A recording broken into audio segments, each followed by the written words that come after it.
প্রায় 1 মাস পর আবার ট্রাকে করে পণ্য বিক্রি শুরু করেছে সরকারি সংস্থা ট্রেডিং কর্পোরেশন অব বাংলাদেশ।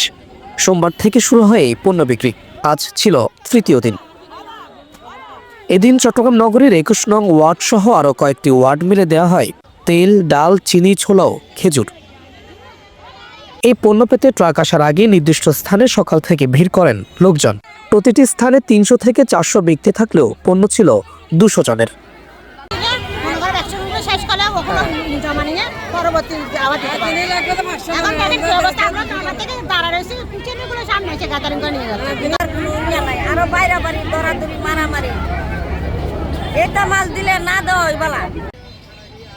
সারা দেশে টিসিবি স্মার্ট ফ্যামিলি কার্ডের মাধ্যমে ভোক্তাদের মাঝে ন্যায্য মূল্যের নিত্যপণ্য বিতরণের উদ্যোগ নেওয়া হলেও স্মার্ট ফ্যামিলি কার্ড ছাড়াই অবশেষে নগরীতে উন্মুক্ত ট্রাক সেলের মাধ্যমে টিসিপির নিত্যপণ্য বিক্রি করা হচ্ছে।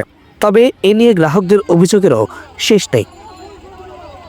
11টা বাজে লাইনে দাঁড়াইছি, এখন ভাইছি এখন কটা বাজে দেখেন। এটার উপায় নাই, আনলে ওয়ার্ডে মালটা দিতে হবে।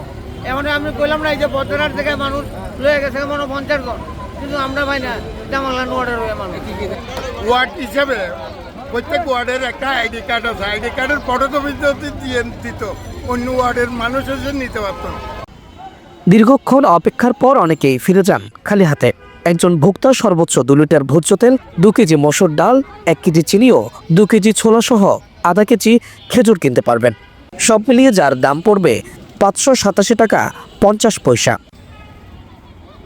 সাজাদ হুসাইন, বাংলাদেশ টাইমস, চট্টগ্রাম।